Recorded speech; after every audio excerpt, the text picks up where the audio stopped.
Fortunately for us, we can recognize that we're at the precipice, a point in history where we can all see the cycle changing. Where we go from here is up to us. So let's start the conversation, and welcome to the show. And I would say good morning, good afternoon, good evening, wherever you are on this beautiful blue planet. And there's probably nowhere that's not talking about the last couple of days on the planet. Do you think the global shift has begun? My whole thing with the Adapt 2030 channel was at some point in the future, the crop losses were going to be well known, well tallied, and that year that they could no longer mask the losses, there would be some sort of all-encompassing scatter wave event that would involve the crashing economy, the reduction of food being exported or imported, and an enormous amount of foodstuffs being disappeared off the shelves. That's a natural event. That's a causation of a magnetic field of our planet changing. Jet streams are out of their flows. Precipitation patterns are thrown out the window. Our plant harvest dates, we got other freezes coming in. This is the event I was expecting for such a long time. I originally thought at COVID time, they were locking the planet down because of this very same event, because you can only control people so much for the panic. But now we find ourselves at event 2.0 here. This is no accident that we've arrived at this point. So tonight with us, along with Ransom Godwin, Jeffrey Nyquist, J.R. Nyquist, you know him, political analyst and soothsayer of world politics. You can check out his site, jrnyquist.blog, B-L-O-G, and that last name is N-Y-Q-U-I-S-T. J.R. Nyquist, well known through circles that analyze, would be more of the agitated ends of things on the political spectrum. But again, we find ourselves directly in the middle of this. What is happening with our crops this year that is now panic moding the rest of the world leaders enough to agree to come to this full lockdown the planet again? We are in an economic and a food lockdown. It just began. As much as COVID did, it would not surprise me in the next 2 to 3 months if the U.S. government puts out booklets or tells people how to grow victory gardens. But Jeffrey, I appreciate you joining me tonight, and Ransom behind the scenes as always. We just let the conversation flow, and everybody tonight, please throw some comments down. We're going to monitor the comments while we're going through the show tonight. We can answer some questions for you. And please remember, buymeacoffee.com/civilization cycle. Drop us a message over there. We'll be happy to get with an answer. And we're also monitoring the super chats on Rumble, YouTube, Twitter, and you have to find the different X channels. Excuse me, X, it's not Twitter any longer. But myself and Ransom's channel, Civilization Cycle, Adapt 2030. And we're ready to go. So, Jeffrey, I see you over there looking all lively late in the evening. Thank you for joining us. So your wall of books behind foretells that you like to read. So, Yeah. We're going to talk about history here and why this is all happening. And I sent you a few slides prior to the show, and about the gold bimetallic system that we used to be on, and we went to just a gold-based system, and then we went to a fiat system, and now we're going to a digital CBDC/stablecoin system. So we're just in the trajectory of change. So thanks for joining. Floor is yours. Well, one of the markers you can always tell is the price of gold. It's always an interesting thing to see that gold has gone. Here, July, it was around $2,500 an ounce, and now it's over $3,000 an ounce. I think it's pretty safe to say it's going to head up even further. And of course, food's going to be heading up too, as you can see. It's very strange to see these movements, these sudden decisions by Trump, and whether there's secrecy. I know that the Russian and the Chinese governments are aware of global cooling, aware that the ability to grow food on the planet is going to be less. And my main thing is I've watched Russia and China, their strategies over the years. That's what my knowledge base is. And it was always known through defector literature, they were planning this future war, but, being as badly organized and behind economically as they often are, this idea of expansion was 2035. This is what people in Beijing were saying, that they were going to have their war with America in 2035. I knew the defector Colonel Stanislav Lunev. He was a Russian GRU colonel who defected in early 92 He spoke fluent Mandarin. He'd worked in China for the Russian General Staff. And he said, look, they have this plan to destroy the United States, invade North America. China wants the lower 48 states. And Russia's going to get Alaska and parts of Canada. And but what I didn't know when he told me this was this idea of this climate change, the real climate change, not global warming, global cooling.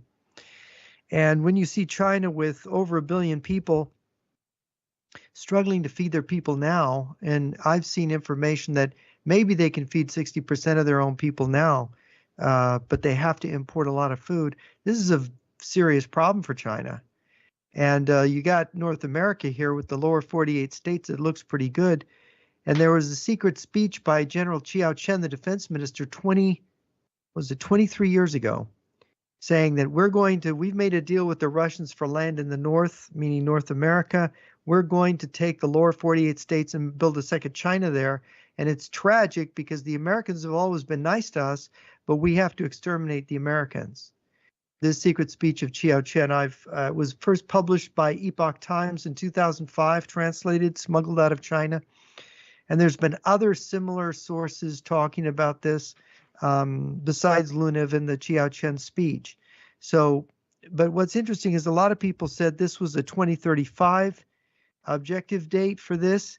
And now it was at the Committee in the Present Danger China, Mr. Elmer Yuan, who was a Hong Kong businessman, told the committee that his sources in Beijing said that they want a war sooner. There is some reason they're going to start a war earlier than they're ready. Of course, China has the biggest military buildup on the planet. I mean, a lot of people aren't aware of this. The U.S. military-industrial complex was largely pulled apart at the end of the Cold War. We pulled our nuclear weapons building industry apart. We got rid of our tritium plants. That's the tritium gas, the hydrogen gas you make hydrogen bombs out of. We've been struggling to put that back together because the old timers that built all that stuff are retired or dead. And training and finding new young people to do that has been difficult. Even if you have the money, you can't do it. We spent in the 1960s the equivalent of $12 trillion in modern money to build our nuclear deterrent. And that nuclear deterrent is past its shelf life. They make a big deal about saying it's reliable, but if you go back to the testimony of Admiral Richard back in February of 2020 before Congress, he said that in 3 years, in 2020, our nuclear deterrent will be unreliable. He said that. People can look it up. And of course, we're more than 3 years past February of 2022. And Admiral Richard was, of course, fairly outspoken. I met General Van Herk recently in Canada. He was the former head of NORAD, North American Air Defense Command. I met his deputy. I had dinner with him. And what he told me was quite scary. But I think the Russians and Chinese, now this is my analysis, they understood this global cooling thing before we did. They're prepared to act ruthlessly. And unless the United States has secret weapons and is sandbagging and waiting for them to do something, I don't understand what they're doing. Trump's tariff thing could be related to this. It could be that this is, you notice that we're not sending beef. We're not going to export beef to Europe because they're going to block us. Well, that's good for us, right? More beef for us. I don't understand these economic moves, but I talked to a major player in Canadian politics last week, and he basically told me that they're preparing the digital currency now, and that the money that we know as money is going away, and there is a severe economic crisis ahead. And I think what you've been saying, David, I think this is somehow all tied in. And it's hard to see exactly how because there's so much, fog of war and secrecy. But I think all this is that I've been watching is tied in. Let me ask about the digital currency. Are you talking about the central bank digital currency, which will be live October 1st, according to Christine Lagarde in the EU? Or are you talking about the new stablecoin standard here that's being evolved in the United States with Ripple as the payment rail with XRP and RLUSD? He said they were planning this for the United States, Canada, and Europe. but he didn't give me a lot of specifics. They realize now, there was this talk about checking the gold in Fort Knox, right? Trump was going to go there. You remember that? He was supposed to, yeah. And well, that's why there's been such a fervor and why the London Bullion Metals Association is out of bullion. They are now requiring you to wait 2 months to take physical delivery. And by the way, I had some new contract information. It is the most gold ever. It's 10 million more ounces than ever has been stood for delivery here in April. So the highest amount ever, even during COVID. This is 10 million more ounces than that at the height of COVID, has already been put in to settle for physical delivery versus rolling it over to take cash settlement. Do you think that in itself should show you something there? Do you think they've sold gold that they don't have? Yeah, rehypothecation, where they sell it and resell it and resell it. Now, a lot of people have said it's like I've heard some wild numbers, but it will just be conservative and say between 10 and 12 times it has been sold and then resold. So that leased gold coming back, that's why, generally they would. Now, this is just my own, listening to a lot of shows and doing some research. Before all this madness with gold happened, usually you could lease gold for about 1/3 of 1% or 0.2%. Mm-hmm. Now that during the panic of gold, it shot up to well over 10% and it's settled right around 8% now.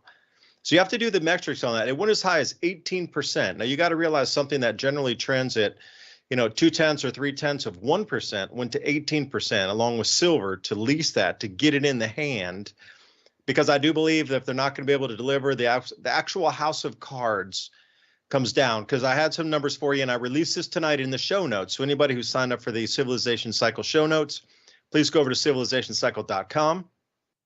Right near the bottom, you can put your email in and we send out the show notes of the points we talked about through the week. And one of those I worked on tonight, just before the show, I sent them out. Everybody listening, that'll be in your inbox for you, was 390 ounces of paper gold claim for every 1 physical ounce. And there's 270 ounces of paper contractual silver for every 1 physical ounce. Now you tell me that's not going to be a problem. And we're starting to come into a whole entire monetary reset, and food prices are going to go absolutely through the roof. And like you said, beef, well, Europe is starved of protein already anyway. So now they've forbade chicken, seafood, and beef from the United States entering Europe as of this afternoon. So where does that take us? We got the Arctic icebreaker fleet. Russia's running away with the amount of nuclear powered icebreakers they've built is just, more, Jeffrey, than I do.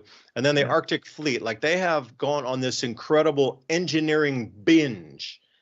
I talked to Andy Schechtman about it, and they call it the Arctic route, where to bypass the U.S. Navy along with China, they were going to run through the Arctic Circle. So all the new technology that was being developed was for Arctic warfare, Arctic transportation. Things don't work in those temperatures. Re-engineering the unengineerable to dominate that new cooler climate and outrun and outpace and stay well out of the way of the Navy, which brings us back to maybe that's why they want Greenland. And if you might excuse me here, Joe Burbean, thank you for buying us a double espresso. Welcome to the circus. Take a seat. Popcorn to your left. Newfie Screech, rum to the right. Relax and enjoy the chaos. And someone, thank you, BB, for buying us 3 double espressos. It does seem like the madness is here, and I am done talking for now. So either Jeffrey, you can answer onto that, or Ransom, if you got something to say. What is this question? I don't think let's see, I should put it on, is that on the chat? It's coming through my personal window here because somebody else is monitoring the chats for us. And then as we get them, I'll read them out.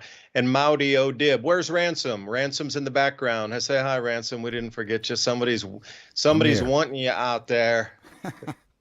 No, I was just going to say, on the topic of the Arctic, I don't know if you remember a couple of weeks ago, but we had an article up that we were talking about that all the investments that they're putting in the Arctic, especially in Canada and Greenland, nothing works. They're having to scrap it. Everything's over budget, not on time. They can't seem to function it. So I think that that's why there's such a concentration on the Panama Canal is because they know this Arctic trade route is not going to work out. Not to mention the military buildup from Russia and the United States trying to seize that Arctic region. I forgot the name of the whole campaign we had. We talked about it one night. Let me see here. There I am. Well, Anyway. yeah. Oh, go ahead. Yeah, I was at the conference on the Arctic in Canada in September that the McKinsey Institute put on. I'm in the McKinsey Institute. And, that's how I got to meet the NORAD commanders. And, of course, China has declared itself an Arctic country, even though they don't have any land on the Arctic. Right. And it's very strange, but some surprising things you learn about the activity of Russia and China in the Arctic.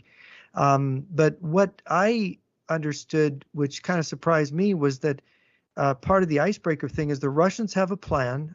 Their largest fleet is at Murmansk, which is on the Atlantic side of the Arctic.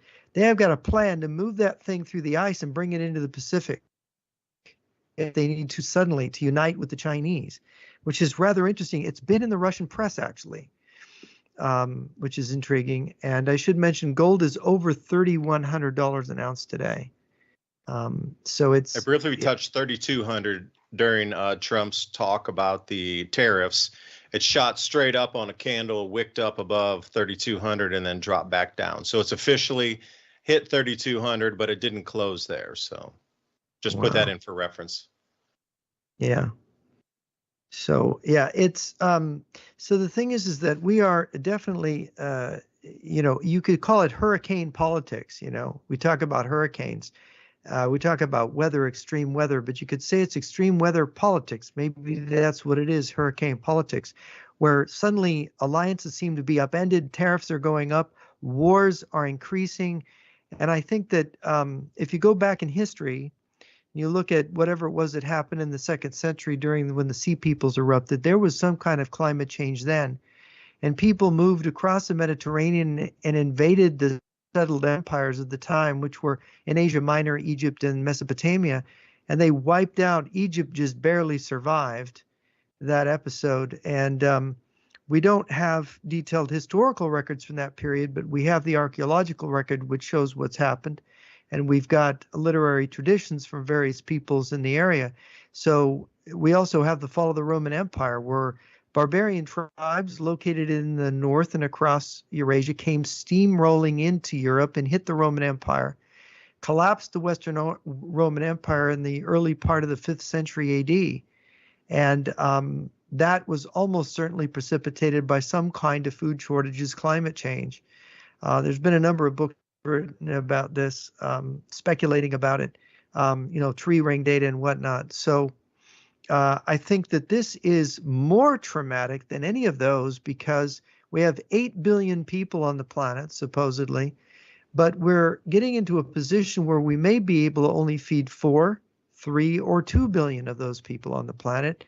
And if it's 2 billion, you're talking about 6 billion people in the next decade starving to death. What do you do? Yeah, Ransom, I know you would jump in on the Sea Peoples there. That's your thing in 535 yeah, AD, yeah, man. let's Go hear for about it. Let's hear about the Sea Peoples. What do you know? I think he was talking more about the worst year to be alive there. And we know that globally there was problems from the Americas all the way over into China. They were talking about millions dying then of starvation and freezing in China. The Mayan civilization just stopped everything for near 100 years. And even there's indications that people that, you don't think about historically, like in the Chaco Canyon, that's about the same time that they started laying block and building buildings to store grain. They didn't do that before. They were more of a hunter-gatherer, nomadic thing. But all of a sudden, right after this period of starvation and extreme cold around the world, they started building basically grain silos. And we know from evidence of DNA at Chaco Canyon that the Mesoamerican people were moving up into North America trying to conquer new lands. Matter of fact, there's a place called Bluff, I believe it's Bluff, Utah. or maybe it's Blanding. Either way, there's a Chacoan city there, and everything they find there is Aztec, the macaw feathers, from the pottery, the pipes, everything. So we know that the empires were moving around.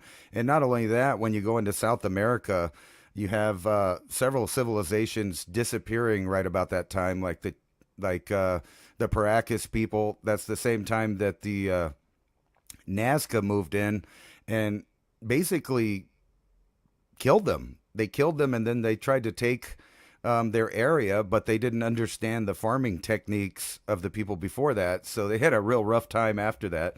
But as far as like the whole Roman Byzantine issue, they were starving. Everybody was, very terrified. On top of that, nothing would grow. The bread wouldn't bake right. Like there was problems literally everywhere. I made a little short thing about it. They blame it on volcanic activity, but some of the ice cores indicate that maybe there was a cosmogenic trigger to it. So something we the could have sun been did. bombarded by 3 or more things, like meteor impacts, volcanic activity, and the sun not behaving normally. Yeah, and of course that's what we got right now. We've got increase in earthquakes and volcanism. We've got the sun going into a grand solar minimum, and of course we're going to have the human effects of humans getting desperate and acting against each other with weapons of mass destruction, which people don't quite realize with biological, chemical, and nuclear weapons. I mean, just stepping back, and this is just pure speculation, we've had a pandemic. We got different countries developing biological weapons. I mean, it is a possibility that somebody could release something rather bad. We know that the Russians during the Cold War developed enormous quantities of anthrax, weaponized, bubonic plague, and smallpox. And their smallpox is a very, very nasty type of smallpox. It blisters your intestines from the inside. And it's, I don't know, what is it, 80% fatal, maybe something even worse than that.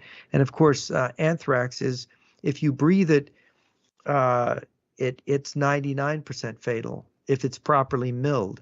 If you mill it from 1 to 5 microns, if you mill these particles and you use a transport plane with a hose to spread that into a stable cold air mass, the attack is called a polar outbreak attack. We've got stable cold air masses in the north of Canada in the winter. That stable cold air mass comes down into the Great Plains, fills up North America from the Rockies on to the eastern coast. It's estimated they could infect with anthrax 1/3 of the population, which would mean 30% or more of the people dying in one anthrax attack. So this is the kind of population reduction measures you could see in a war. And of course, there's nuclear weapons as well. But those can be dirtier depending on how they're used.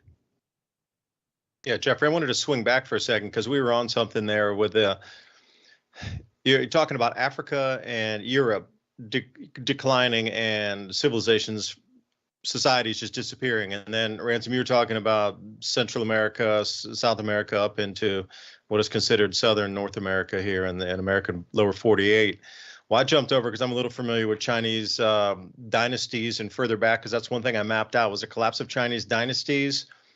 Because the mandate from heaven's removed from the emperor, meaning they couldn't feed their people, they couldn't protect their people. So the people said, well, the heavens are no longer giving you the mandate to rule. If you can't even feed us, you no longer have the blessings from heaven to look over us. So you're out. So they call it the mandate from heaven. So 3 kingdoms right around 280 AD, and that 3 kingdoms shattered into 16 kingdoms by 439 AD. And then we start to get into the southern and northern dynasties. So here's the whole thing. It was about invading armies, or they called them nomads. And where do these people just come from looking for all these resources with such vast military capabilities to wipe out what you consider Chinese emperors at that time with the different private armies that they'd had Like you just don't go in. It's nigh impossible for that. That has to be such an overwhelming force. Now, where are all these like Mongols coming from, or all these, raiders, as they called them, that came through defeating army after army? They just call them nomadic groups, but they don't even have a name. They just say nomadic groups from the north. Well, I thought the wall was there. Again, so how do you just get nomads from the north coming in and absolutely just steamrolling over everything that was at the height of, Chinese were, when Paris was like a dirt shack on the river, there were already massive, vast cities across China. The comparison of the length of time of 4,000 years of time, and Paris hadn't even been founded when that whole historical area was thousands of years old. I mean, there's some disconnects in history here on what we're told, but how does a massive dynasty go and get overrun by nomads, and then it shatters further afield because, again, it fragmented because of famines and diseases? That same thing in the Roman Empire. Now we're talking about, by the way, we're talking about the entire planet at that time got upset by something. Yeah. You said the date 439 was one of the dates, and Rome was sacked in I believe it was 411. Rome was sacked by the barbarians, so that's pretty close in time. So, and the thing is this whole area from. Well, I say, excuse me, that the 16 kingdoms ended in 439, so it ran through that same period you're talking about. Yeah. So see, the first barbarian tribes, the Germanic tribes, crossed the Rhine. I think it was 407 when they just started pouring across into what is today France. They called it Gaul, the province of Gaul back then. And that's when it sort of, the unraveling began, because Gaul was never recovered by the Roman Empire. Then they went on to Spain. Then they went on to Africa. The Vandals were a Germanic tribe that went through Africa. They invaded, and finally in 411, they came down and they took Italy, northern Italy, and they sacked Rome. And so you got the same thing happening in China, because if you go between Rome and China, there's this vast stretch of territory, Central Asia, what is now Russian, Siberia, Eurasia. These are all people who live on horseback. They have animals. They take care of sheep, cattle, camels, whatever. They're people who live this kind of existence, a herding existence, but they're extremely effective fighters, because most of these people trained to fire bow and arrow from the back of a horse. The Huns were famous for this. The Mongols were famous. All of these people that lived on horseback, that lived in that area. And because they lived on horseback, they were highly mobile, and a regular army of armored soldiers, they could ride around them in a circle and plug them full of arrows. But why would they do it? They'd stay out in their domain hunting and whatever. But when it's cold, what happens? Their food supply dies. So where do they go? They go to Rome, they go to China, they go looking for land. And in the case of Rome, the Huns had pushed in just before then into Europe, and nobody could really stop them hardly. And of course, when the Huns pushed on the Germans went on into the Romans. And that was part of what was going on at the end of the 4th century. So in the last decades of the 4th century. So yeah, so you see, it's not surprising that a country like China today, with 1.3 billion, or if it's only a billion, if they're lying about their population numbers, you can see the problem they have. If the climate changes suddenly, when even now they don't have enough land to feed themselves, and Asia is a very dry continent, and then you've got Russia. Russia is so far north, people don't realize. If Moscow were in the North American hemisphere, in North America, it would be on Hudson's Bay. And that's the largest city in Russia. That's how far north it is. So we don't really grasp how cold it could get that far. And St. Petersburg is further north. That's the second largest city in Russia, further north than Moscow. So if something happens to the climate, how are these people going to feed themselves? Same thing with the Chinese. So the Russians and Chinese, of the people in the world, this is perhaps more life and death for them, because the United States is not as far north as Europe. It has the upper Midwest, but there's Florida, there's places south, there's California that are not, it doesn't snow really in the lowlands in California. So these food growing areas remain. But for countries like Russia and China, it's not so simple. It's going to be simple enough to go to Africa and the Sahel and invest there and take that land and get the beneath groundwater resources from the sandstone aquifers.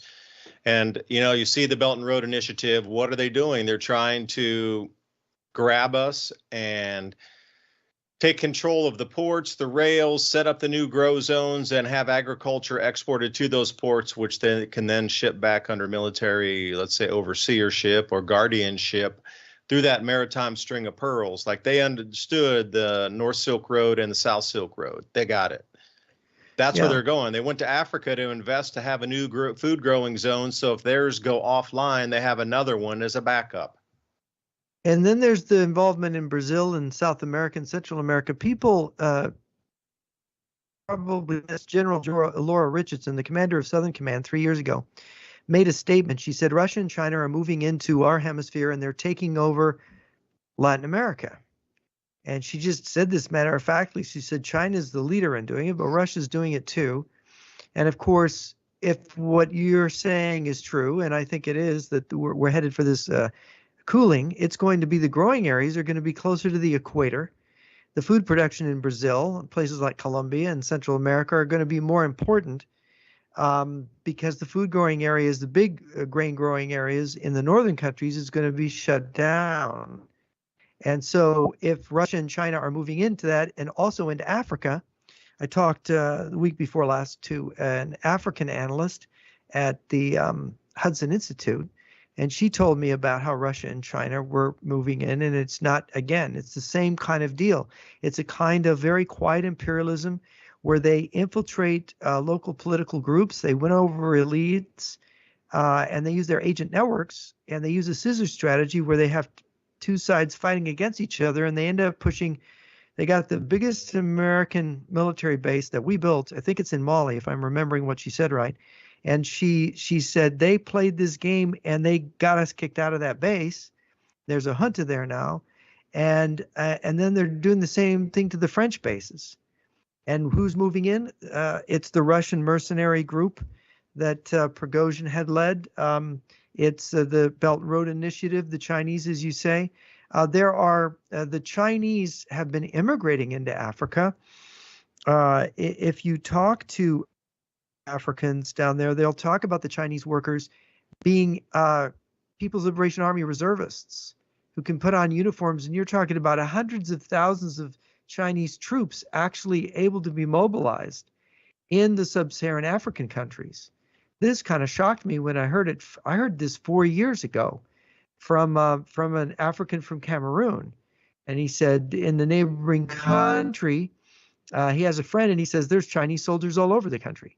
You never hear this in our news or our media, but the Chinese do not have a history of charity, of doing things for other countries. They don't have a Peace Corps. The Chinese are not building roads and power stations and schools and infrastructure throughout sub-Saharan Africa for the Africans. Right now, the Africans might use it, but I got a feeling they've got their own plans. The Chinese do. What do you think? Ransom? Yeah, I was thinking this, we talk about this a lot, that if you had the idea of cooling, then you would have to come up with some kind of plan to remove the military age men from the equatorial zones. And in the past 10 or 15 years, that's exactly what we've seen with mass migration, both from Africa and the Middle East, but also over here in the Americas, from Central America. And now what's happening is we're actually taking that serious. And if we were planning to use those places as food zones, like you can move over to China. China has a lot of people, most of them men, so they can afford to distribute troops all over the world, not only to reduce their own population, but to make sure that they have sway, like Jeff was talking about in Africa. They're building infrastructure. They're not doing it for free. They plan on moving in there. And we've seen this like all across the globe. Investments are moving to the equatorial zones, the large investments. They're building smart cities. But then you have to go back to like what you guys were talking about earlier, is these massive hordes of people moving around trying to get stuff. They've kind of manufactured that in a way that's not, a bunch of guys with weapons running around, but people moving to get benefits from countries that are now failing, like in Europe. They don't have the resources to give out, yet the people have been moved there. So now in those areas that we're having combat zones, and I've talked a lot about here in the Americas that I predicted we would have a combat zone along the southern border out of necessity, because we're removing the powers in Mexico and South, which are cartels, which are heavily invested into the food markets, avocados, all of the stuff that gets shipped here. The cartels want a piece of that. So we have to get rid of them at the same time as move in with investments. And that's kind of why I was pointing out the Panama Canal. We have to have that, because as China expands, they're going to be expanding in the South Pacific in order to make sure that they have those grow zones south of them occupied by their forces, by their treaties, and by their infrastructure that they're investing in. And unfortunately, the U.S. has only been trying to be the policeman of the world, because we seem to be, or at least we have been seeming to be facilitating this plan to relocate massive populations of military-age men out of their home countries. So then when northern powers, I guess you could say, move in there, there's really no one to argue it. There's no one to fight any kind of new tyrannies or treaties that are established. And if you've been looking at the news, there's been, not only has Trump designated the southern border a military zone now officially, but like I was telling you, Devine, they're building up troops all along the border. And I'm not talking about border patrol. I'm talking about military assets, artillery. And I even predicted that the cartel would start using Ukraine-style drone warfare, which we've seen. They've been attacking, not only using it for surveillance, but literally attacking people with little bombs attached to it. The whole world, you see the same pattern. They're moving migrations, they're moving investments, and it all leads to this idea of a colder Earth. And then you have people like Bill Gates and all these guys that are ready to take credit for it, despite probably having nothing to do with it. But because they've been pitching these global warming CO2 ideas for years, they're going to say, look, we sprayed these aerosols. Look, we did this. We saved you. So you'll have to keep listening to them. And back to this pandemic idea, I don't think they're done with that. I think that's one of the easiest ways to kind of soft kill portions of the population. And specifically what Jeff was talking about, the older people that have know-how, the people that know how to build infrastructure, fix infrastructure, and keep it maintained. That's what we've lost in the last, I'm going to say 10 years, just to stretch it back. We've lost a lot of that know-how. And now we're trying to redo the tariffs. And think about that. If we could get all of these equatorial countries under wraps with big tariffs, they'll be more than happy to make new deals to ship food here.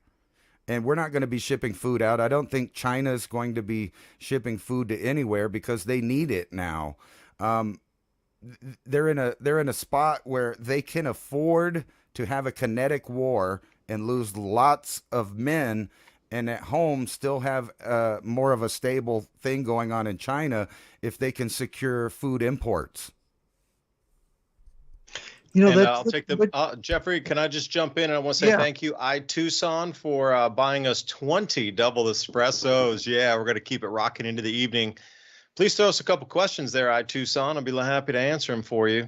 And Jeffrey, continue on. I just want to give a shout out for the support. Thank you. What Ransom just said about this movement of military-age men out of Africa and Latin America, boy, I did a major paper for the Center for Security Policy 5 years ago on the issue of the big migration that took place. Actually, it did it in 2018. Big migration that took place into Europe. How the Russian mafia, Russian intelligence service, the Assad regime in Syria, the Turkish mafia, these groups were the ones that moved more than 1 million people in 10, 11 years ago into Europe. They remember that big thing. And we got interviews with East European ministers, I think it was a Polish and a Romanian minister. We got a testimony of a Syrian general that this was Putin's doing. He wanted to move all these people in there, and what's happening now, and of course the cartels and the groups in Mexico and Central America that are moving people to the United States. It's been long known that the cartels are working with the Russian intelligence and Russian mafia. Russian mafia really is an extension of Russian intelligence. And of course, the Chinese triads are down there in Mexico too. There's a guy named Scott Gulbranson who wrote a book called The Silent Invasion more than 20 years ago about Russian and Chinese and Cuban infiltration into Mexico. And some of his witnesses were killed.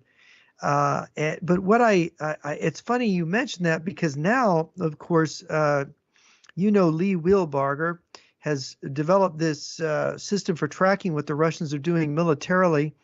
And he told me, and he showed his audience, Russians are flying in young men of military age from South America and Africa to Minsk into Belarusia.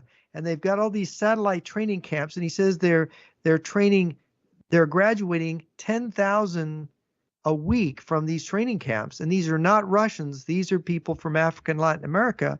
And they're forming military units in Belarusia. They're building this gigantic army out of these guys there.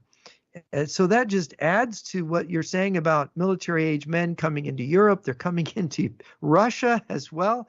They're coming into the United States. They emptied the jails in the Congo to send them to the United States. This is exactly what you're talking about. And it's kind of shocking. I should mention Wheelbarger's work. The Russians are building a tremendous force in Belarusia right now, in Belarus. 400,000 men is what Wheelbarger estimates. In addition to the army of Belarus, they are setting up what appears to be to invade NATO, certainly the Baltic states, working with Lee's material. A colleague of mine, Johnny Anderson, found an SS-27 17 kilometers from the border of Poland. And what's interesting is we found the bunker for the two companions of that unit. You do not deploy, this is an ICBM that could hit Antarctica from Russia. You don't deploy that 17 kilometers from a border unless you're planning a low velocity surprise attack against, well, what would it be? The French nuclear deterrent. Remember, Macron has been threatening Russia with his nuclear weapons, saying, you don't encroach on Europe or I'm going to unleash on you, because they don't trust the Americans to defend them anymore. It almost seems like the world is going crazy here. And these things you're describing, these little nuances, they're very intriguing. And it makes you wonder how much the different governments know. And of course, they can't tell. You got 8 billion people. You can't publicly let it be known that people, that 6 billion, you got a game of musical chairs where 5 or 6 billion of those 8 billion are going to starve to death, right? You can't let that out. There'll be mayhem, right? Right. Perhaps. And I got a blast right here. Also, BlackRock has just launched its ROCK token, ROCK, on Ethereum blockchain, and that is trading up on Uniswap and CEX.io.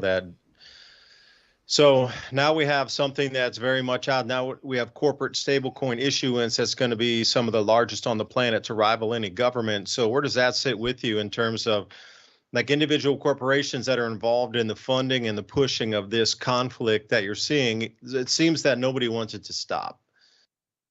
And whoever can control the food and control the supply routes and the fuel going to those supply routes will dominate this planet. So what is it with BlackRock launching during the same time of all these tariffs, chooses until today to launch its new ROCK token on Ethereum as a stablecoin that is going to rival government treasury issuance across the planet as a stablecoin? Yeah. What are the chances of that? That's nearly impossible. Yeah. Unless it's a plan. Yeah. Well, the thing is, I think that all these kind of plans are going to fail, whether it's real or not. And I'll explain to you why I think so. There was a famous economist and political scientist named Vilfredo Pareto. He lived about 100 years ago. He wrote a multi-volume work called The Mind and Society. And in that work, he explained what was wrong and what was going to happen to Western civilization. Now, taking what he said, look, he said something similar to what Mao Zedong said. Mao Zedong said power flows from the barrel of a gun. And all these people believe that power is money. And Mao, he called it the yin and way. He laughed at this. He said, all right, you have all the money and I'll have all the guns, and stick them up. Now I have all the money and all the guns, right? You idiots who believe in money, you don't really understand. And so what Mao, and this book is called The Yin and Way. It's written by a Peruvian Marxist who spent a lot of time with Mao in the 1920s and 30s. And Mao told him, he said, look, I buddy up to the landlords here in Yunnan. I buddy up to the opium growers. I buddy up to the nastiest capitalists. And I'm really nice to them, and I don't take their money. I'm just gratuitously nice. Why? Because I'm nice to them. I help them get rich. And then it's like fattening cattle. They get fat, and then they think I'm their friend, and I just wipe them out. He said, so I'm their friend on Friday. They get rich on Saturday and Sunday, and on Monday I shoot them all. And he laughed. I mean, that was basically Mao's yin and way. And it was Stalin towards the end of his life. He said, that Mao has something there. And the thing about the West, what Vilfredo said about the West, which is different from the East, different from the Russians and the Chinese. Pareto said that when a civilization or when a political system is young, it's very violent, and it's led by lions. A lion will rip your head off. It's a bloody mess, right? A lion will tear you apart.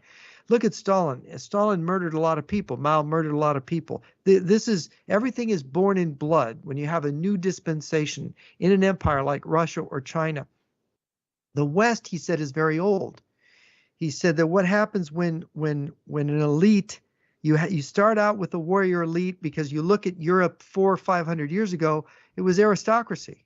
And the aristocracy of the European peoples was a warrior aristocracy. That's what barons were. They were warlords. That's what dukes and earls and, the kings, they were all just warlords.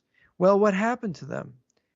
Capitalism came in, and you had settled economic success. And he said, over time, what happens is, he said, there's two basic character types of human beings. There's basically two personality types, the lions and foxes. And he said, he quoted from Machiavelli on this. He said, those are the two basic people. Foxes are really sneaky, and they're all about negotiating and talking all the time. The lions are about fighting. Well, what happens is that as civilization progresses, the foxes become more numerous, and they look at the lions and they go, oh, this is bloody nonsense. These lions are crazy and they're stupid. We're going to get rid of the lions. We're going to do everything by negotiating, everything by money, everything by. So then Pareto points to the Roman Empire. What were they doing when the barbarians were invading them? They were trying to bribe the barbarians with money. Instead of having strong legions, they just decided to give them their money. And the barbarians said, oh, you're going to give us money not to invade? Keep giving us money. And then all of a sudden, they're going to invade you anyway to take your money. And so this is what we've done. We've bribed the barbarians. This is what Trump is suggesting, by the way, by saying he wants to invest in Russia. He's saying to the Russians, "Oh, we can invest, we can develop the Arctic together. We could put all this money and develop Russia really big time." This is one of his latest offerings to Putin. What is Trump? He's a billionaire. What is Putin? He's a colonel, a lieutenant colonel, right, in a paramilitary organization called the KGB. The whole militaristic structures in Russia and China are different than the democratic structures, more or less, in the West. And what Pareto pointed out is really democracy is plutocracy, right? It's ruled by the rich. Plutocracy. That's what democracy is. The way that plutocracy rules is because you can buy votes, just like you bribe the barbarians. So the money people are the foxes. They predominate.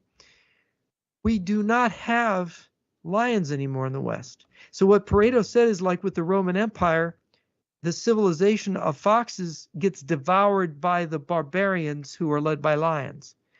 And he said that's where our civilization is headed. And I looking at what we're seeing today, what Pareto described looks correct. When we're facing this food crisis, our idea is we're going to get what you say, a new kind of currency. What did you call it? The metal, the coin. What's it called again? It was a digital currency stable coin issued by Stable. BlackRock called ROCK. So you can tell that it's a lie because they used the word stable. They wouldn't, if people didn't think it was unstable, they wouldn't insert the word stable in it. It's inherently bad. You could tell the foxes are lying because their lips are moving, right? Yeah, now, Jeffrey, let me throw a little bit of backstory on that. Okay. Well, BlackRock is the one that is talking about digitizing all assets on the planet, all stocks, all bonds, all derivatives, right, all treasury notes, all land, all value, your car, everything, all notes on all homes, everything, and digitize it into give it value in a smart contract as an individual contract itself, or bundle those into an investment package for others. But BlackRock wants to be in charge of this real world asset class of everything to be tokenized across the entire planet. And it looks like they're issuing the stablecoin to do it, at least in the beginning phases here. Okay. Yeah, they could start that process, but what's going to happen is with the French Revolution and all these other crises that happen with a grand solar minimum, they're going to start out, but the guy with boots and spurs like Napoleon, the violent guy like Stalin or Mao or Hitler, they're going to arrive and they're going to say, bang, you're gone, no more BlackRock. Because what is a BlackRock going to do? Hold up a $1 million bill and try to shoot him with it? His money is going to become worthless. The only thing that's going to be worth anything is, this is what Machiavelli said. This is in the discourses. He said, Cicero had said that gold is the sinews of war. He said, no, it isn't. Good soldiers are the sinews of war. Gold cannot necessarily find good soldiers, but good soldiers will always find gold. That's an exact quote from Machiavelli. And I think that is correct. And that is what happened in both China and Russia. It happened in Russia in the Civil War. It happened in the Chinese Civil War. The side that was more about good soldiers and less about gold won, and then ended up with the gold.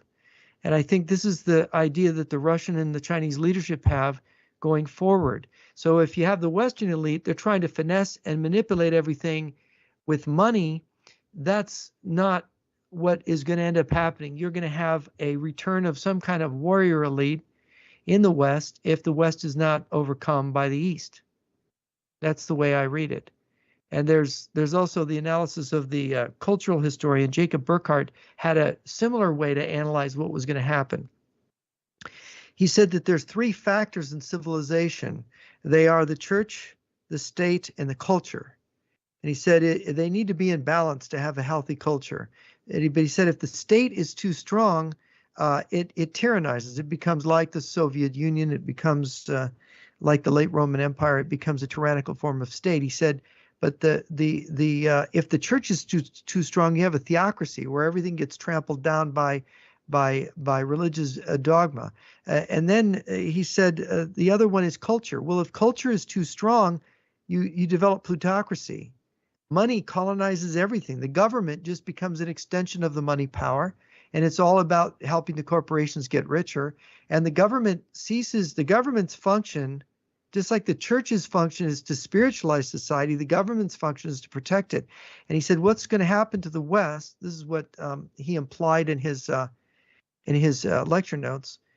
Burckhardt said that the West is going to have this elite that they will basically believe in peace so much and money so much that they will not look to their defense the way they should. And this is exactly what we see today.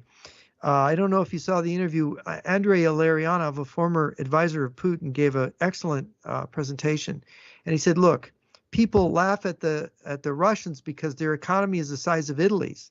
But he said, don't you know, Russia right now is producing 4 times all of the military goods that all the NATO countries, including the United States, are producing. 4 times.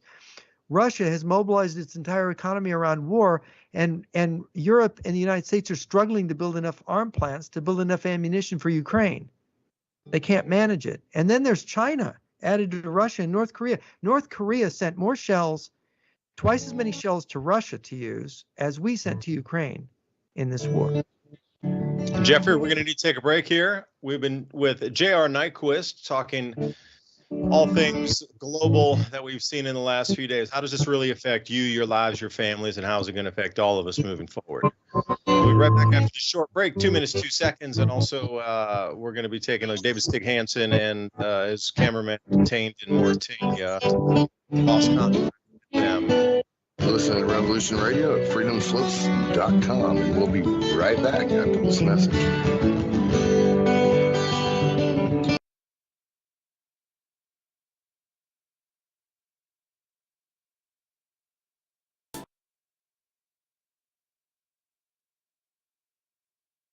There are few things you can count on in a major disaster. Having your water supply cut off is one of them. With the Alexa Pure Emergency Water Bank, you'll have months of drinking water in your home. Everyone else will stand in line waiting to get just a few bottles. It's one of the easiest, most affordable ways to store emergency water, and it takes up hardly any space.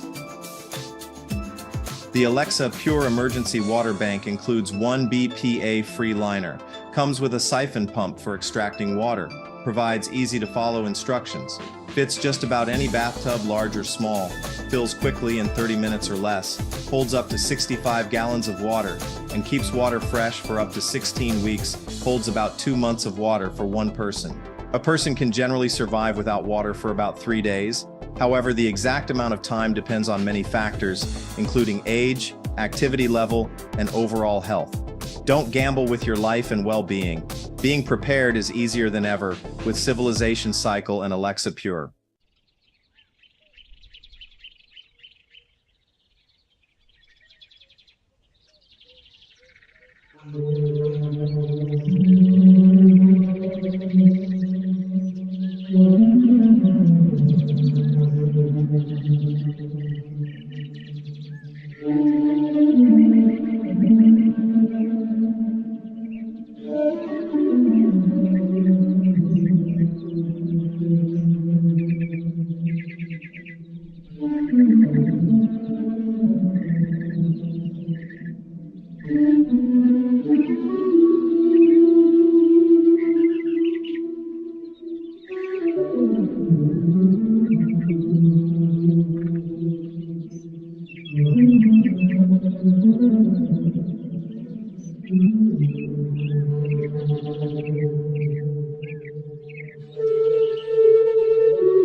New tariff scheme has not only affected cultures in the past, civilizations, but how this taxing is going to affect us, along with the known reason of global cooling and this grand solar minimum affecting food production, now to the point where governments are starting to react, because the citizens will react in panic before they react.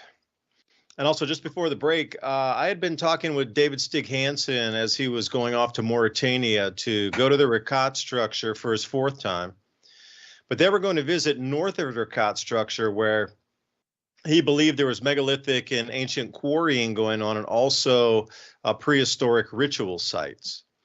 This was at the edge of what a shoreline of one of the African mega lakes were about 6,000 years prior.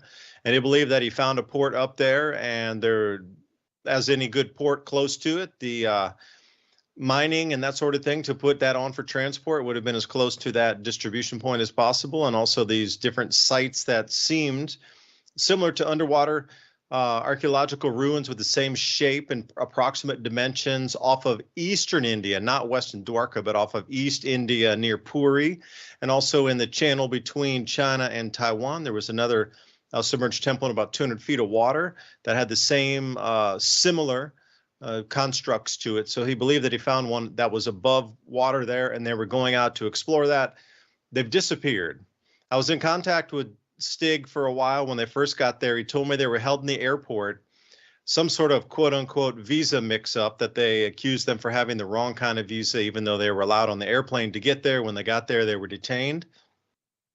And since that point, I've been talking to him off and on for 36 hours, but in the last 12 hours, he's totally stopped communication. I mean, zero, not even a single hello or anything. And we'd been communicating back and forth. They let him keep his phone, and apparently he did talk to somebody at the U.S. Embassy, but they have gone totally off the radar here in the last 12 hours. So anybody out there in Mauritania, not a knock shot in the original, they were detained there in the airport, and then subsequently, because they had to stay overnight, and now this will be the 48th hour, they're moving him out to a different facility, and they've gone totally off the radar. And I'm just surprised that the U.S. Embassy is not on the ground there, at least to get them taken care of.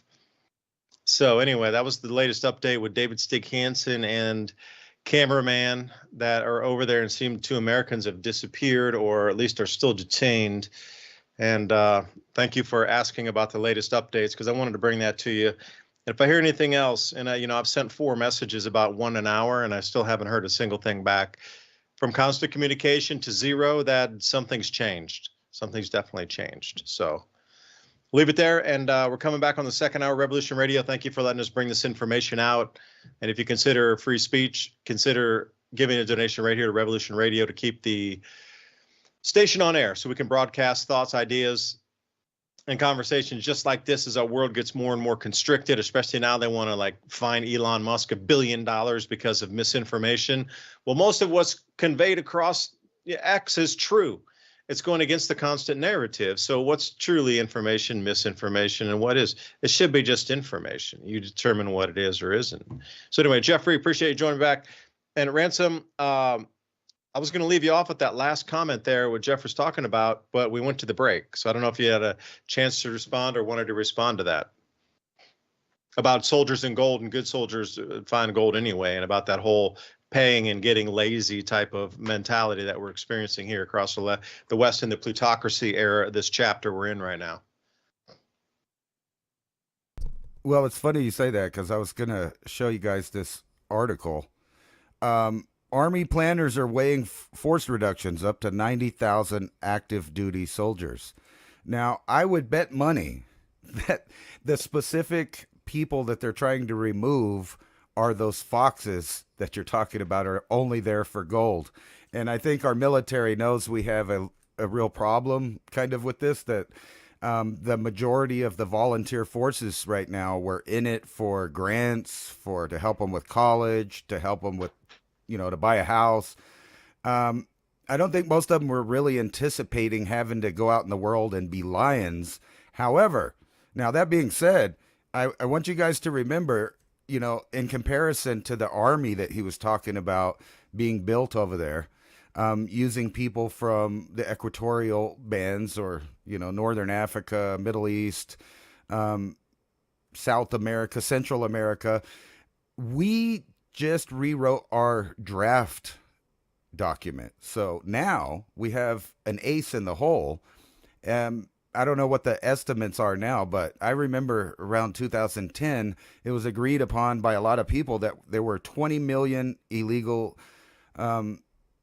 entries of people in here. The terminology's very opinionated, but anyway, people that migrated here, and there was about 20 million then. Now then they were estimating another 20 million came in the last 5 or 6 years. So they keep giving this estimate of only 20 million. But what about the people that were already here before that, added to the new amount? And why I brought up the draft paper is because it says that anyone located within the bounds of the United States is now subject to the draft. So that gives us millions of additional free soldiers. We're not free. You're going to have to pay them, promise them citizenship, whatever they have to do. But really, they don't have to promise them anything. They can just conscript them if the time comes, which helps us out with manpower. However, if you think about this, Russia has the tech, China has the people, the U.S., we have tech, but like Nyquist was saying, if there was a nuclear exchange, there's really nothing we can do to stop hypersonic missiles with MIRVs attached to the end of it, where several warheads come out. I think they've said they could maybe get 1 out of 10 of those. So I really don't think that the world will go in that direction. But I have brought up this idea I heard from Joel Skousen, was that there was some kind of agreement already to have a third world war, if you want to put it that way, that was mostly kinetic, and that they would exchange, a couple of warheads, meaning a city for a city or tit for tat there. But then supposedly, like he was saying, if we're sandbagging the technology, that would be the time that the U.S. would break out the next level in technology. And I really wouldn't doubt that, because we were just talking about the other night, the SR-71, it didn't get declassified until, I think, 1989. And in 1999, we declassified the stealth bomber fighter, which was several decades ahead of the last one. So we're wondering, how many decades did they actually have that tech before they finally let us see it? Because like I was telling you, in the early 80s, I was around here in the Tularosa Basin next to Holloman. I'm watching stealth fighters fly above, and technically they weren't even declassified yet, but they were flying around. So there's no telling what kind of tech China, Russia, and the United States, and maybe some others, would bust out at the end of a kinetic war. But it seems like at this particular time, the world plan was to reduce the population by quite a bit. And I've talked about this also. The estimates were that the plateau of the world population would happen by 2050, not counting other factors like war, famine, disease, or any of that. Just the fact that the population would grow into an older state, it would plateau and then start declining. So in order to combat that, we allowed lots of young people to come in from areas that have high birth rates, namely Africa. They've tripled in population in the past several decades. So there's a lot of manpower that 3 world powers could possibly use in a kinetic war. And this only benefits the people that planned on a population reduction in the first place. I mean, think about that. Like, I think about China often because, they had that birth policy, and it led to so many males. But who is it that you send off to war? It would be those males, which might counterbalance that a little bit and put them in better shape as far as the ratio of men to women in their country. But they have a lot of old people, a lot of old people, and so does the Western world. So if these are the groups wanting to fight wars, they need to have these populations of younger people to throw in the meat grinder to redesign the maps. And that's kind of what we're seeing. And I brought that up many times too. What we're seeing is just like in history, we're going to redesign the map, implement a new system. And I think we're seeing that happening now as to in the future. It's happening now. Jeffrey, would you like to respond? Yeah, yeah. It's I think one aspect of this, another dimension of this, is the fact that human beings are tribal. That is, they belong to a group. They speak a language. They have a shared history and culture, and that is what you see the great Han nationalism being celebrated in China. You have the Novorussia in Russia, where they're talking about the Great Russia and so on. You're not getting that. You're getting some of that in the Make America Great Again in Trump movement in America, and you're getting it maybe somewhat with the AfD party in Germany and some similar movements, nationalist movement in France. Here, Marine Le Pen just got she's been convicted of, I think it's embezzlement of some kind. But there's this struggle in the West. They haven't quite understood that the tribes of the earth appear to be arming themselves. And if there is this starvation coming of mankind and this grotesque game of musical chairs with the food supply going away, it is going to be the countries that are the best organized, the best prepared, and the best able to hold the land that can still grow food that are going to survive. And of course, you've got a situation where when you can't feed people, what have you got to lose? If your society, it was in General Chiao Chen's speech, there's going to be a crisis in China. They're going to hang the Communist Party leadership as criminals. So we have to teach the Chinese people to go out. This is what Chiao Chen says. And what does that mean? Where are we going to go out to? You know, Australia is a desert, Siberia is frozen, India and these other countries, if we invade them, the Americans will side with them. So why not just go after America and own that land, exterminate the Americans?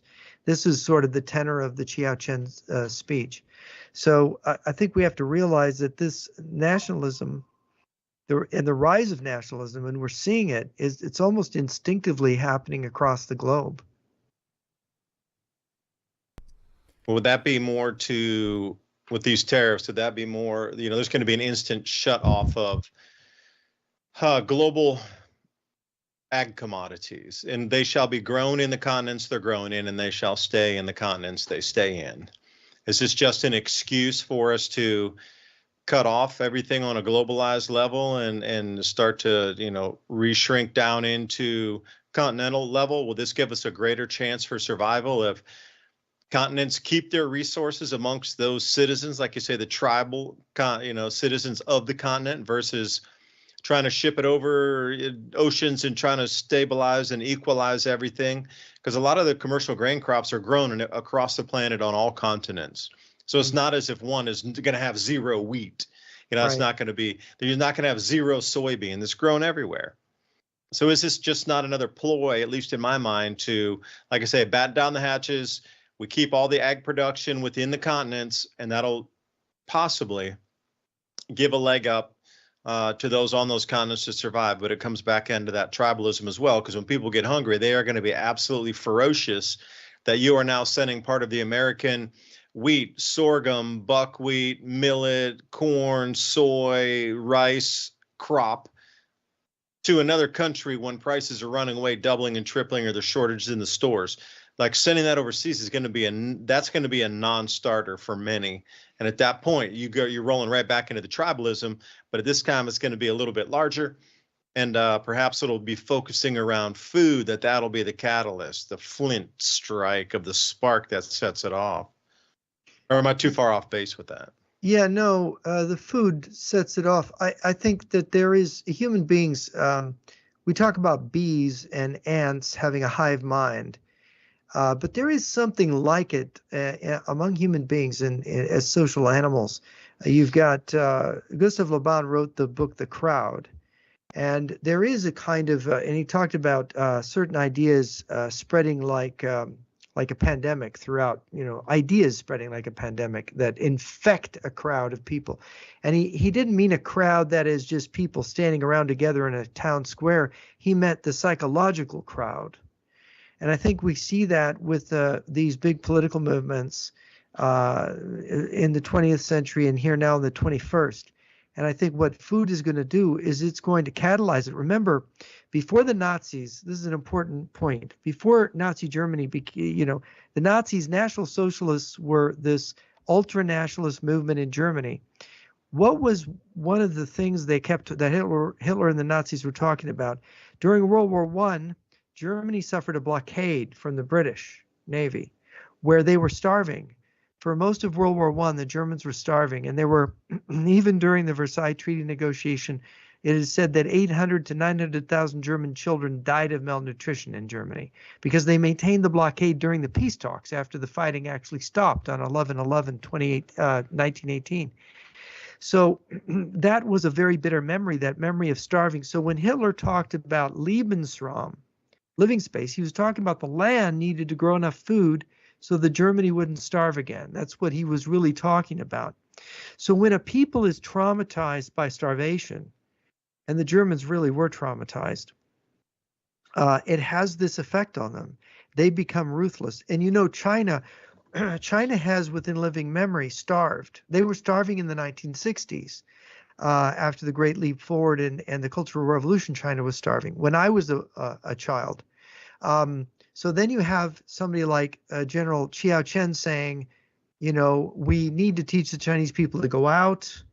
We have to have this land in North America. And then you have, it's very funny, you almost have an echo now. You're hearing it from this Fox News, Jesse Waters. I don't know if you ever follow him, but last week Jesse Waters did this thing where, countries follow their own interest, and it's in our interest to take Greenland, and so we're big boys and we're going to take Greenland, blah, blah, blah. And it was like, where's this coming from? How are these conservatives who you think were isolationists, they're talking about taking the land that belongs to an allied country? The Chinese, of course, want to take land. The Russians want to take land. There's three major powers in the world right now. It's Russia, China, and the United States. In the United States, under Trump, is starting to act the way the other two powers have acted, right? Except that we haven't had the military buildup that they had. Maybe that's coming. But the thing is, we deindustrialized, so we can't engage in the military buildup. We have to engage in an industrial buildup for 4 or 5 years first. This is when I met General Van Herk in his deputy for dinner in Toronto in September, one of the things that came up, I said, well, the Russians or Chinese are that far ahead of us. And they were telling me, and I said, well, if Trump gets elected and is going to rebuild the military, and I could see General Van Herk's deputy shaking his head, no, they're going to be stronger. Russia and China are going to be stronger than us in 3 or 4 years because we can't build anything, because guess what? They ended shop classes.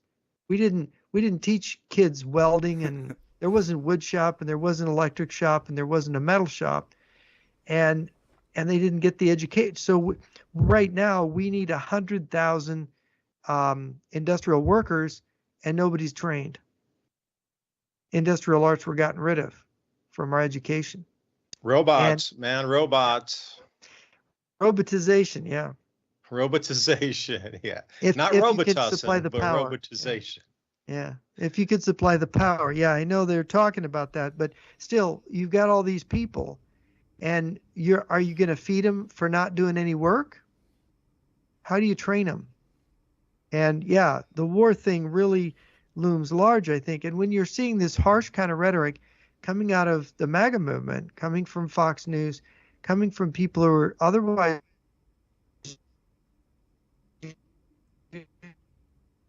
usually work out of Beijing, it's like, yeah, it looks like we're headed for a world war, because global cooling, no warming. I think it does signify global war. I think it does.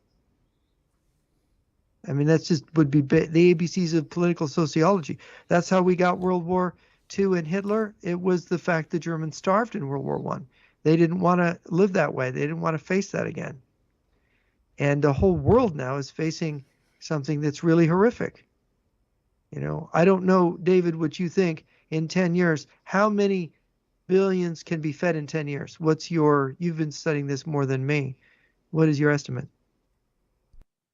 I'll be conservative and say less than now.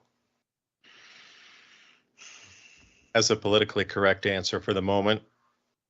That's It's going to be less.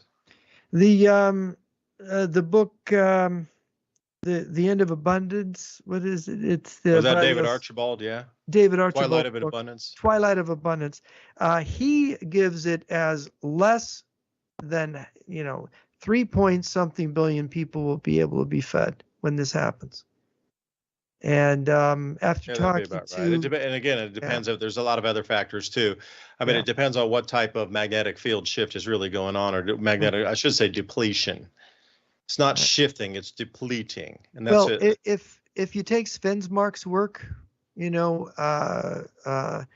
you take Valentina Zarkova's work, and you look at what Lee Wheelbarger is saying, taking both of them together, we're talking about a massive catastrophe, something that's even worse than what Archibald is talking about in the Twilight of Abundance, don't you think?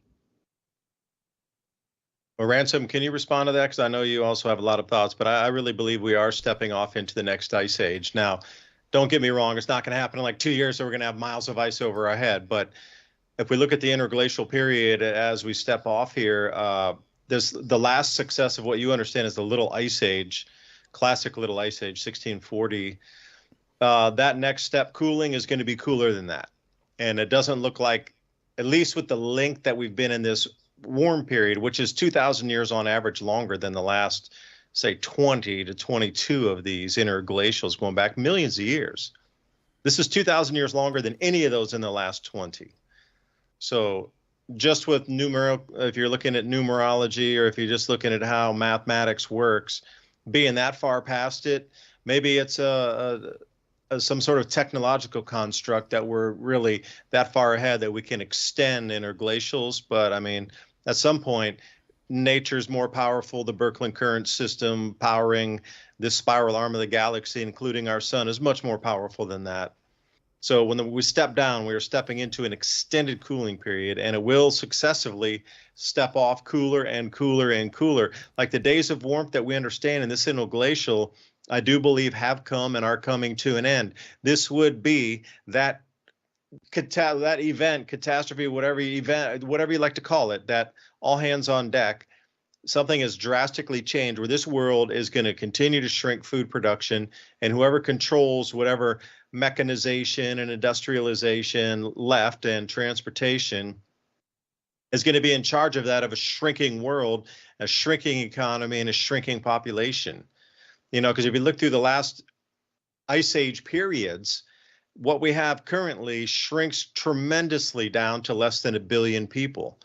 That's just on an ice age cycle, and they would all be sandwiched near the equator.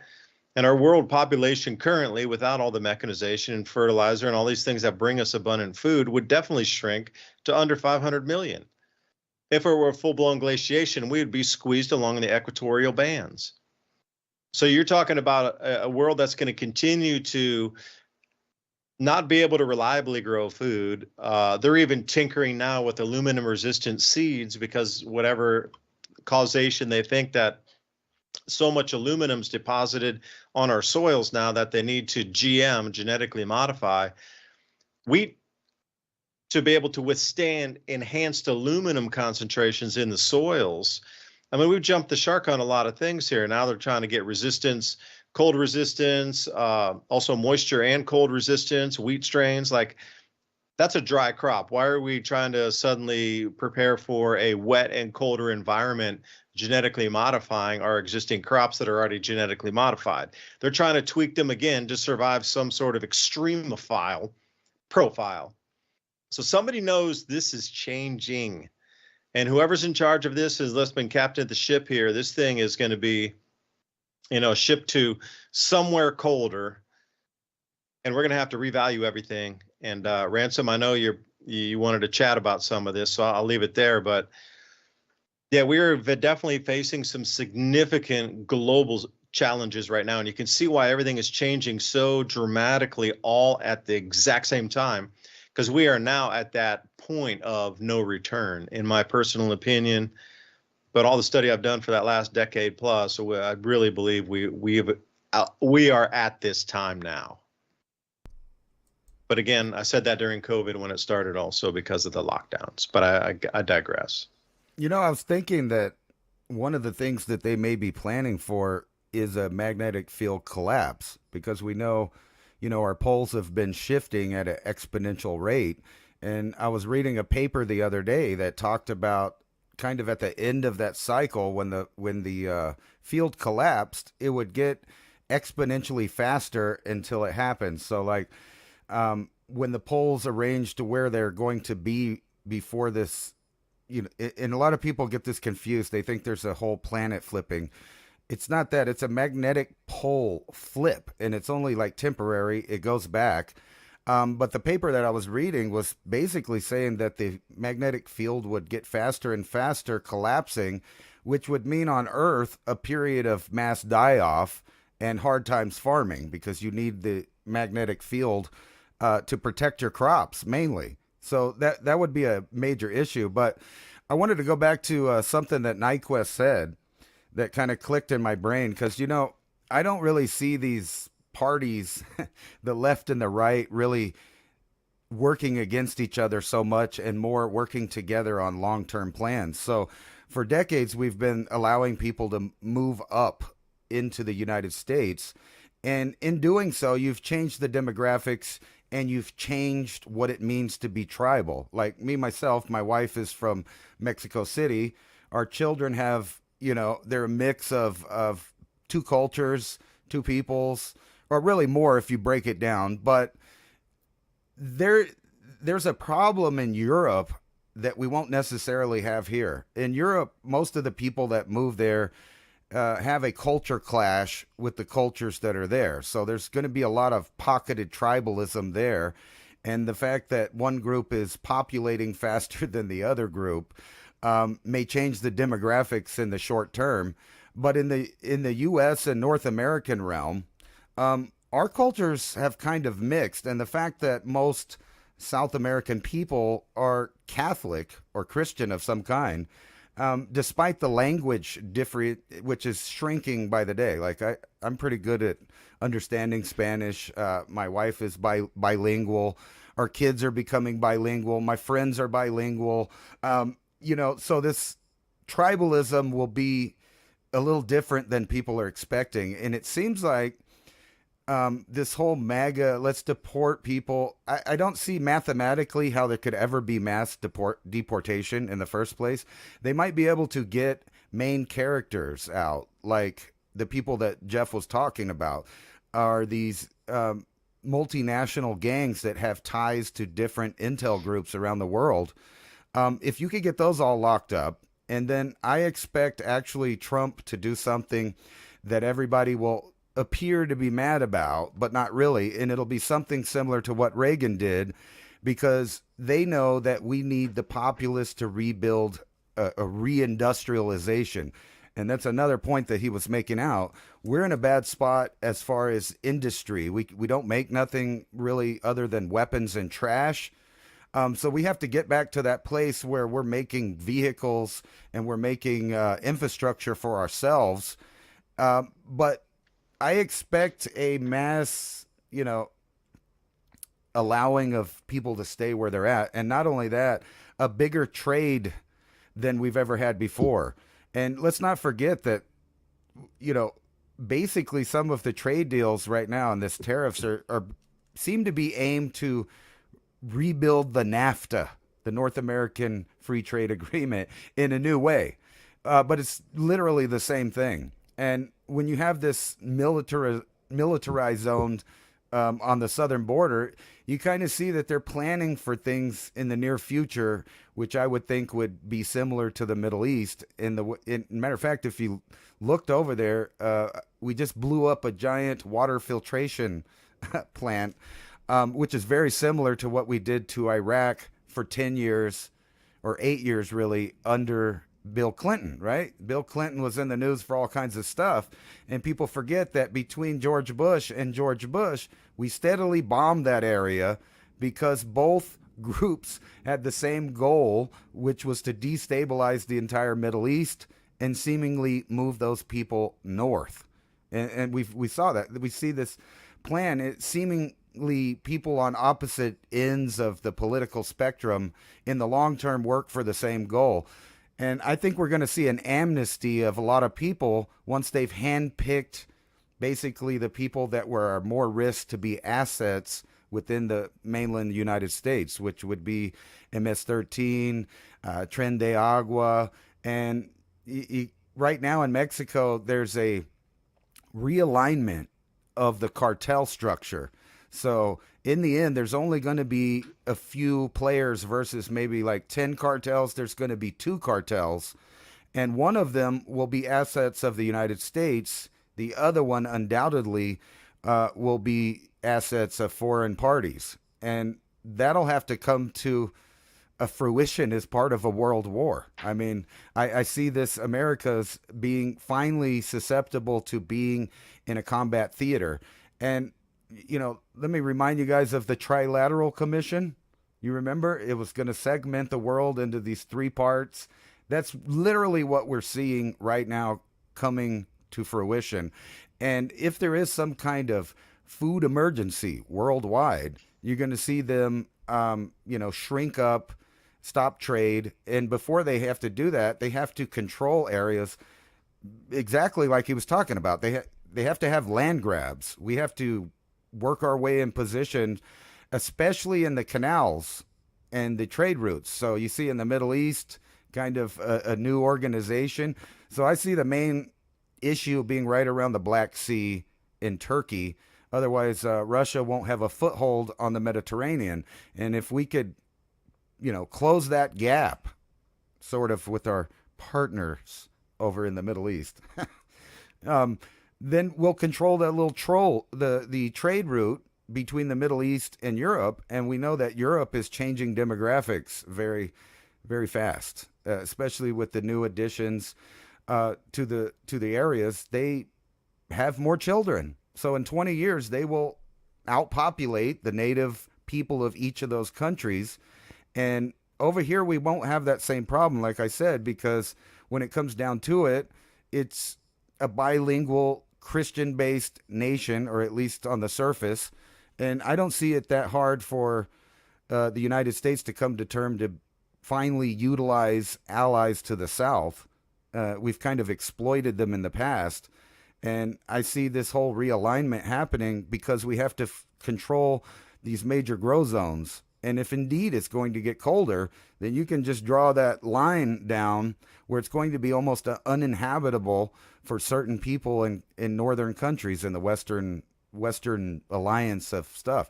So Canada, they're not going to be growing much there.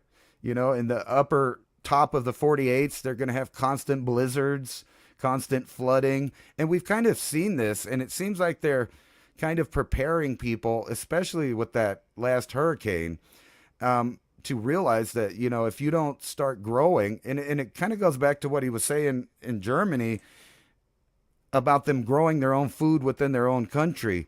That's like the victory gardens of World War II. We don't do that no more. And Jeff's right. We're in a giant, I'm going to say, blue collar emergency. The people that actually fix stuff. And you alluded to robots kind of filling that niche. The problem with that is they can't get down and fix your toilet. They can't, get in the sink and stop the leak. They can't do those kind of things yet. So really for Americans, there's kind of a benefit for the young people if they choose trade routes versus going to college and somehow educating themselves. I could see that being a benefit in the short term, but I really think that we're going to have hard times for the next rest of this administration, and no telling what will happen after that. There has to be a realignment and a renegotiation of how everything's moved around, and that's exactly what we're seeing. Go, Jeffrey. I'm interested in your response on that. Yeah, no, I think what he's saying is right. I don't think they're going to expel. I think it might be closer to 56 million illegal aliens have come into the country, and they've had children and whatnot. Wait, did you say 56 million? 56 million. I've worked with some people that have worked with the numbers, and of course, this is the people that have come in since the amnesty that Reagan did back in the 80s. And of course, Right. so they were going back almost 40 years now since Reagan's amnesty. And there's just no way that you're going to be able to send these people home. I mean, they've got children who are born in America, many of them. And what he's right is it's the criminal groups that you want to expel, and it's the people that are from jails in other countries and certain countries that they're not here to work. They're here to engage in exploiting the local population or the welfare system.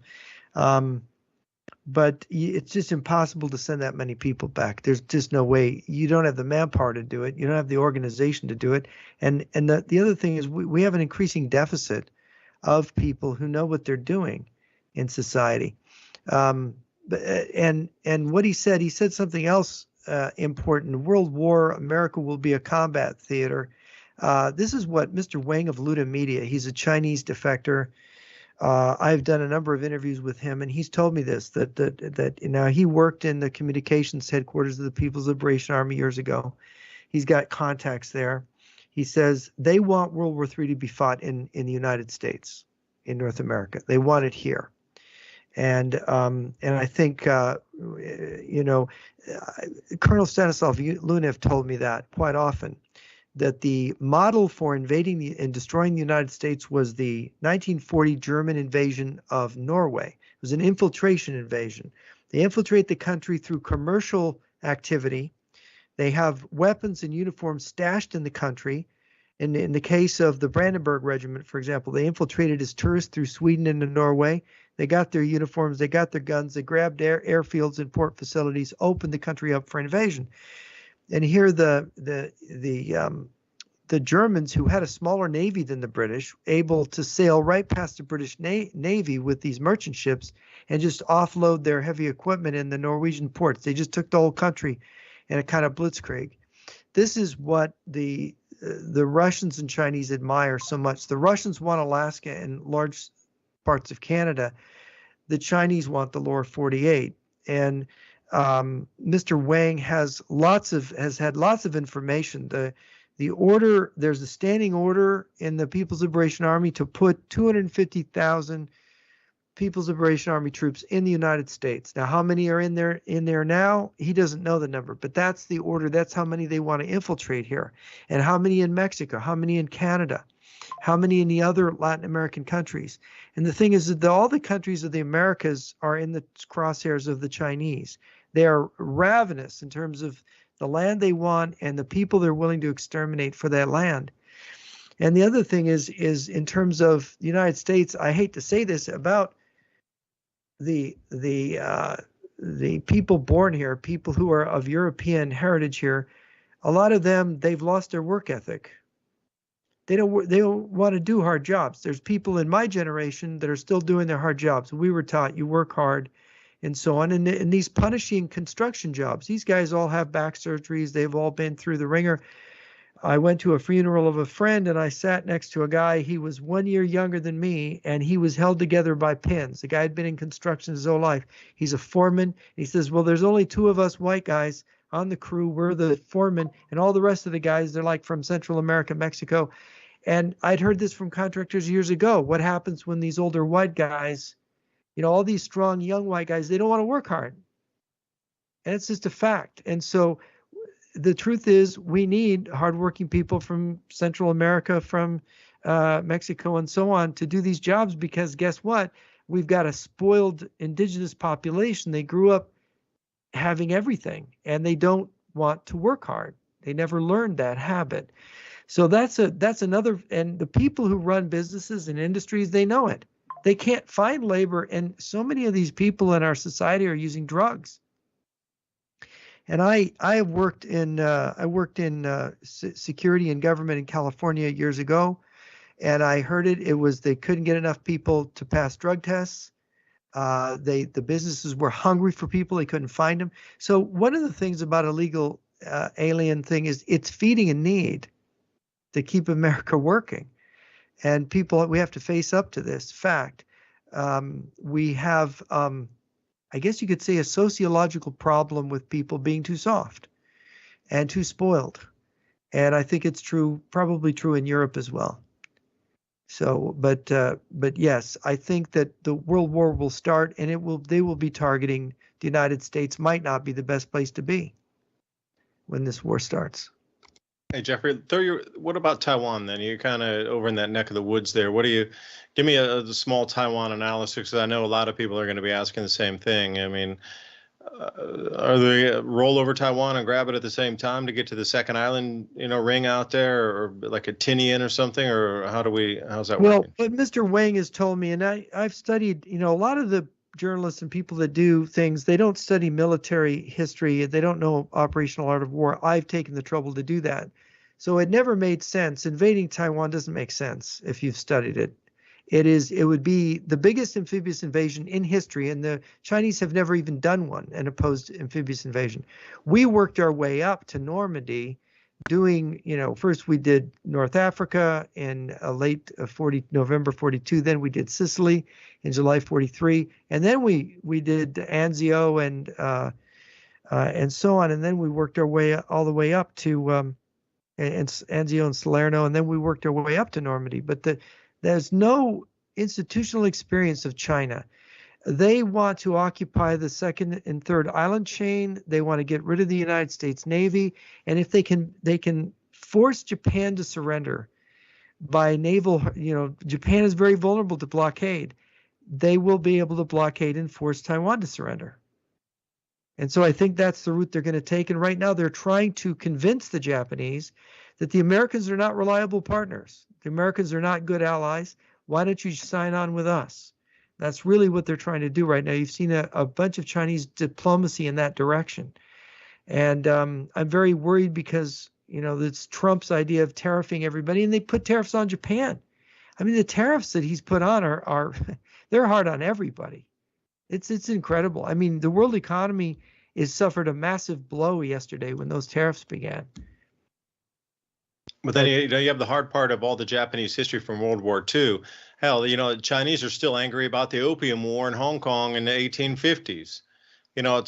Something so recent, and every time you want to get the fervor and there's something going on politically, and people are getting organized in China, they stir up all this, anti-Japanese World War II, release all the movies, get people to redirect the anger from, the government or the movement that's happening in China. And that you watch this routinely. Every time it gets a little out of control with something in China, they'll bring back the old Japanese or bad World War II monster movies again, and just let that run again and again and get everybody all angry to the Japanese. Let them bash up a few storefronts, break some windows and thing, and then the police come in. You can't do that. Okay, we got all the anger out. But that's a rinse and repeat cycle there too. So I just don't see how they would be able to get the Japanese to come on board, or how they would even be welcomed or accepted after all this, propaganda against the Japanese, how bad they are, how horrible are the demon monsters that came over and, went into Nanjing and all these things. Like, it's again and again and again. I get it. It was terrible history, like horrific things. But to keep bringing that boogie monster back every time you need to deflect from the CCP doing something nefarious as well.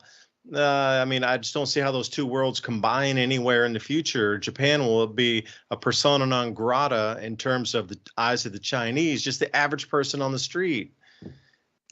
I think the Japanese are well aware of this hatred, and they do not want to ally. They will do everything to resist allying with China. But the reality is if America bans Japan, they'll have no choice but to make some kind of accommodation. And of course, as with the Hitler-Ribbentrop Pact, look, the Nazis and the Soviets were reviling themselves, reviling each other, and suddenly that Stalin and Hitler were buddies. And then, of course, they weren't again. So the politics make strange bedfellows. It's possible, and they would do it. What's interesting, I don't know if you're aware of the FSB letters that got published in France. They were smuggled out of Russia. They were from the period just immediately before the invasion of Ukraine. And according to the FSB letters, China wanted Russia not to attack Ukraine, but to help them and attack Japan. Not Taiwan, but Japan. And Russia said, no, we got to take care of this Ukraine problem first. And so if you see Ukraine collapse, and if the Russians only grab the Baltic states and don't go into Poland and just attempt to disrupt NATO with diplomacy and by aligning with Trump, you might suddenly see the Chinese and Russians going together against Japan and doing a number on Japan. Japan is a very sophisticated country. They've got a lot of military potential, which they have not developed. I think they've done better than some European countries in recent years. But the Chinese and the Russians would like to control that country and that technology. They would like to deprive us from having it. There are economic experts that I've talked to who claim that 2 years after Japan is not able to export to us, our economy would collapse because we so desperately need inputs from Japanese industry. I don't know if you've heard that or not. I hadn't. Ransom, you hear anything on your coconut wireless about that? No. I was just thinking that, I've said that in the past, that remember those leaked Chinese supposed plans that surrounded Japan with their exercises and stuff? I don't think it was meant to be a secret. I think they were trying to really, I don't know, demonstrate that they could, if they wanted, shut off trade in that area, and there wouldn't be much we could do about it. At least disrupt it. We would have to have a larger permanent presence there. And remember, when we pulled the fleet out of the Strait of Taiwan there, I kind of saw that as a Western, you can have it, at least the area in the sea. It would be in their benefit if we went to World War III to be not on our side. Just simply because of locale. And I know there is some historical hatred back and forth between not only the Chinese and the Japanese, but the Japanese and Koreans. But it would be either in their benefit for them to upgrade their military, like he was saying, which you have to remember, Japan is no longer under the treaty that prevented them from building their military. So they could do that at any time. And I think they have been doing that. But beyond that, they're like second in the world for rocket technology. And they have the industry already built, the infrastructure to build things fast. So kind of where we're lacking, we would kind of need Japan to help us as far as building things, I think. Not only that, they have a lot of nuclear material that they can just easily put on the tips of those rockets and become a greater force than they portray that they are now. It wouldn't be that hard for them to do that. But they are totally landlocked. So if China got a foothold in the sea around them, they're done. I mean, they can't really import anything, and they would have to depend on their nuclear technology to keep the lights on there and the industry on. I think basically they're going to give eastern Ukraine back to the Russians. I don't see that they're going to take that. And that's funny that we were talking weeks before about Chernobyl being like a very weak spot in the area for either side to take advantage of, to ruin that entire area, because that cocoon that's built on it was only meant for 100 years. But then it didn't work out right. So in the 90s, they went in there and tried to redesign it and fix the spots. And you saw recently a big drone hit that thing and busted the outer shell. That was just the top roof. But if you had something bigger, ordnance that was bigger that hit that area, Ukraine's done. Matter of fact, the whole area along that, no more wheat coming out of there. And we've talked about many times, there's like 30% of Europe's wheat was coming out of there. So that would starve Europe completely. It would be almost in the benefit if Russia couldn't, make a deal with NATO to take that without any kind of war starting, that area would just, mysteriously blow up from a mishap missile from either side. I'm sure they would blame each other nonstop for who did it, just like they did on the drone. Matter of fact, every action that happens there, that's what you see is Russia says, well, it was Ukraine and NATO. NATO says, no, it was Russia. And for us, we never really get to know, and it doesn't matter once it's happened. It's happened.